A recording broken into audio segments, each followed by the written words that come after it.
Criminal था, मारा गया, बात खत्म। देश में बदलाव ऐसे नहीं आता है। क्रांतिकारियों की शान गोली खाने और खिलाने में है।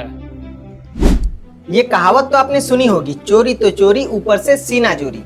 भरत तिवारी इनकाउंटर में ये कहावत एकदम परफेक्ट बैठ रही है।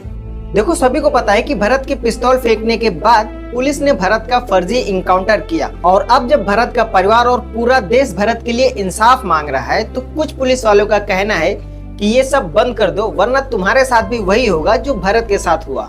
दो अफसर आते हैं हमारे पास, उनको तो मैं पहचान नहीं पाया, बट उन्होंने बोला ना मेरे से कि इधर आओ चंदन बाबू, तुमसे बात करना है। उसके बाद उधर ले गए, तू इतना क्यों फुटा रहा है, इतना क्यों बोल रहा है, तेरे को भी इसी कुत्ते की तरह मार दिया जाएगा।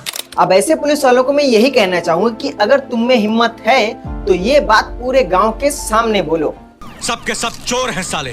देखो, वैसे तो मुझे पता है कि ये बात जिसने भी बोली है वो गांव के सामने नहीं बोल सकता, क्योंकि इस समय गांव के लोग इतने आक्रोश में हैं कि अगर किसी ने कुछ गलत बात बोली तो मामला बिगड़ जाएगा। इंसाफ चाहिए।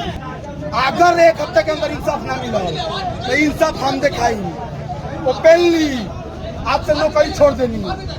देखो, भरत को पता था कि सरकार और प्रशासन के खिलाफ वो जो आवाज उठा रहा है वो इतनी जल्दी सुनने वाली नहीं है, क्योंकि सरकार ढीठ हो चुकी है।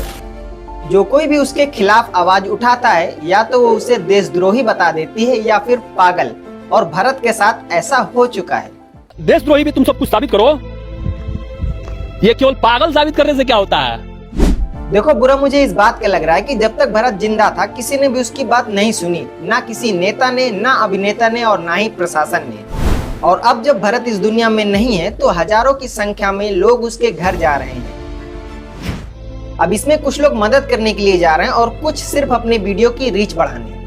भरत वीडियो तो काफी समय से बना रहा था। सोचो, अगर उस समय ये भीड़ भरत के साथ होती तो शायद प्रशासन और सरकार उसकी बात सुनता और भरत आज जिंदा होता। अपना बलिदान मैं बलिदान देने वाला हूँ। बीजेपी के एक नेता हैं जो भरत को कुत्ते बिल्ली जैसे शब्द से अपमानित कर रहे हैं और उन्हें क्रिमिनल बोल रहे हैं। हाँ, इस सबका कुत्ता बिल्ली का नाम लेते हैं। भरत तिवारी बात कर, लोग भगत सिंह का आप कुत्ता बिल्ली बोल रहे हैं। छोड़े, भरत तिवारी क्रिमिनल था, बात मारा गया, बात खत्म।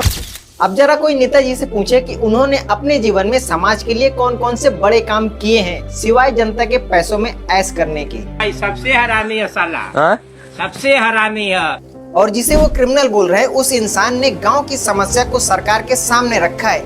ये कोई क्राइम नहीं है, और ना ही बंदूक को हाथ में उठाना क्राइम है। क्राइम तो तब होता जब उस बंदूक से किसी का खून हो जाता।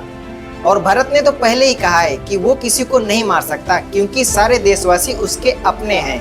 मैं अपने देश के लोगों पे हाथ नहीं उठा सकता, क्योंकि सब अपने लोग हैं। अगर यही अंग्रेज लोग रहते तो कब का मैं उपाय कर दिया रहता। देखो, एक तरफ भरत तिवारी था जो सरकार और सिस्टम से लड़ रहा था, और दूसरी तरफ है अभिषेक दिमके जो उसी समाज और सिस्टम से लड़कर नीट पेपर लीक में मरे हुए बच्चों की आवाज बनकर धर्मेंद्र प्रधान का इस्तीफा मांग रहा है।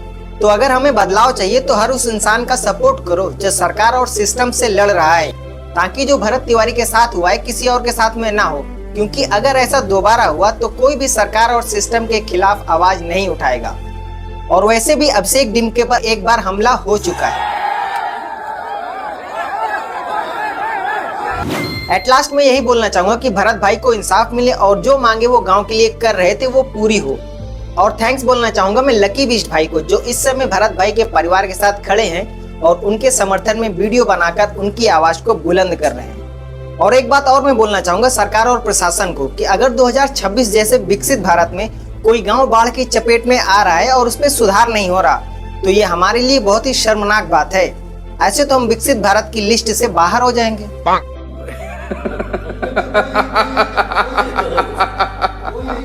होशियार हूँ मैं तैयार हूँ, हर बात पर चलने वाली तेज तलवार हूँ। मेरी आवाज वैसे बसता हो शंख जैसे, शेर करे शिकार मेरा बिल्कुल ढंग वैसे।